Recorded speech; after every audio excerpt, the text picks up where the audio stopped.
On commence cette édition avec un incendie à Roubaix, rue de Cassel, qui a réduit en fumée 7 appartements. Les faits se sont déroulés hier matin vers 7h30 dans le quartier de l'Alma.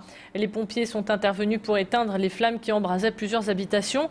Et les habitants de cette résidence sont passés à deux doigts d'une catastrophe. Selon des témoignages, après un réveillon bien arrosé, une dispute aurait éclaté entre un habitant et l'un de ses invités.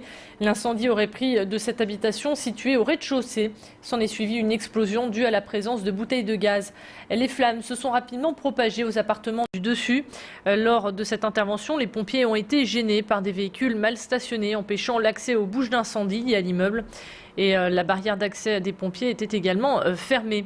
Pour plus de précisions, Boris Descargues a joint par téléphone le capitaine Pierre Declercq. Donc nous avons rencontré des difficultés pour accéder à l'immeuble d'habitation concerné, étant donné que la grille qui mène sur le bâtiment était fermée et devant cette grille il y avait 4 véhicules de stationnés. On a appris par la suite que cette grille était de toute façon hors d'usage, mais le fait que les stationnements anarchiques étaient devant ne nous aurait pas permis de pénétrer. Et on a également rencontré des difficultés toujours liées au stationnement de véhicules sur les bouches d'incendie qui permettent l'alimentation de nos lances incendies. Au total, 6 personnes ont été évacuées. On dénombre également un blessé léger. Le directeur de l'île Métropole Habitat, Laurent Goya, est parti cet après-midi à la rencontre des familles sinistrées. Il dément toute faute de LMH et explique qu'ils ont proposé des solutions de relogement aux sinistrés. La ville de Roubaix était présente et LMH était présent dimanche matin dès que les gens ont été prévenus, donc presque tout de suite. La ville de Roubaix, à chaque fois qu'il y a des problèmes, propose des nuits d'hôtel, s'occupe du suivi, etc. Je ne pense pas que des gens aient dormi dans leur voiture. Honnêtement, je ne pense pas que ce soit vrai. Et puis toujours à Roubaix, un autre incendie s'est déclenché rue de Mouveau. Les sapeurs-pompiers ont été appelés la nuit de la Saint-Sylvestre à 2h du matin pour éteindre le sinistre. Dans cet incendie, un snack a été totalement ravagé par les flammes. Les locataires qui vivaient au-dessus du magasin ont été évacués et relogés. Ils n'ont pas été blessés. On ne connaît toujours pas les raisons de cet incendie. Et puis quelques jours après l'incendie qui a réduit en poussière la plateforme de distribution du Secours populaire à Roubaix, l'association a encore besoin de vous. Jean-Louis Calin, secrétaire général de l'association dans le Nord-Pas-de-Calais, était sur notre plateau tout à l'heure. Il nous a confié avoir déjà récolté environ 400 000 € en l'espace d'une semaine et s'est réjoui d'une telle solidarité, mais a rappelé que cette somme était encore insuffisante pour combler la perte des 6 millions d'euros partis en fumée. Le bilan, c'est 6 millions d'euros de marchandises, puisque c'était 6 mois entreposés pour prévoir jusqu'au mois de juin les besoins des gens en produits de première nécessité. C'est vraiment non pas du tout suffisant, parce que rien que pour la distribution du mois de janvier, on vient de l'estimer à 1 784 000 €. Aujourd'hui, on en est à près de 400 000 € de collectés, qui est déjà une réussite. C'est super, cet élan de générosité, mais ça ne suffit pas encore pour pallier au mois de janvier. Et l'appel à la solidarité continue. Vous pouvez aider vous aussi l'association en téléphonant au 03 20 34 41 41. On ouvre le volet social. Les salariés de l'entreprise Explicite ont la ferme intention de se battre. Cette entreprise spécialisée dans le mailing, les travaux d'imprimerie et de distribution est sous le coup d'une cessation d'activité. Touchée de plein fouet par la crise, l'entreprise basée à Neuville-en-Ferrain ne peut plus faire face à ses dépenses.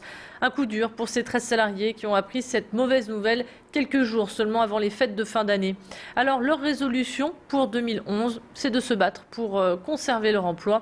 La direction prévoit un reclassement au sein du groupe, mais les salariés n'y tiennent pas vraiment car les postes à pourvoir seraient en Belgique et non pas en France. Pour plus d'explications, Céline Huret a joint par téléphone Mounir Assadi, délégué syndical de la CGT.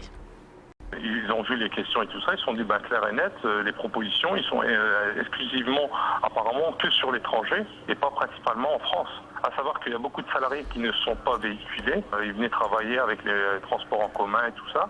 Donc ça va leur poser vraiment un problème d'aller travailler en Belgique. Leur volonté à tout prix, c'est de garder un emploi et tout ça, mais on ne peut pas aller travailler sans moyen de locomotion. Donc j'attends aussi par rapport à la direction, si elle compte mettre un système de navette. Vous voyez, j'ai essayé de demander ça lors de la première réunion avec la direction, de faire en sorte, s'il y a possibilité que le groupe mette un système de navette pour ces personnes-là, afin qu'ils puissent aller travailler. Les fêtes de fin d'année sont finies, place maintenant aux soldes. Chez nous, dans notre région, les soldes débuteront le mercredi 12 janvier. Vous aurez jusqu'au 15 février pour en profiter pleinement. Mais sachez que chez nos voisins belges, elles ont déjà commencé depuis ce matin, dès 9h. Moins 30, moins 50%. Vous avez tout le mois de janvier pour dénicher de bonnes affaires. En pleine période de vacances scolaires chez nos voisins belges, il y avait du monde dans les rues de Courtrai. Elodie Bernachon est partie prendre la température et sur sa route, elle a croisé Lucie. Elle habite la frontière et elle nous donne quelques conseils. Écoutez. Alors on vient faire un petit tour d'abord en Belgique, on regarde un peu le pourcentage et on prend des articles qui sont soldés au moins à moins 30 ou moins 50% et les marques que les enfants préfèrent. Et souvent fin janvier, alors on va au 3e des marques sur l'île alors. Alors finalement les soldes en France ou en Belgique, c'est kiff-kiff ou il y a des soldes plus importants? Ça dépend quel article que l'on recherche, mais on regarde le plus intéressant en fait.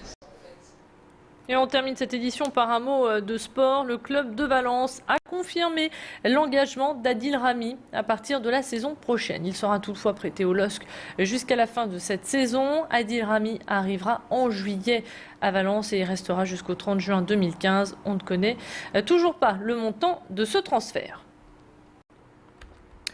Voilà pour l'essentiel de l'actualité. Restez avec nous, on se retrouve dans un instant pour tout savoir sur la météo et vos conditions de circulation.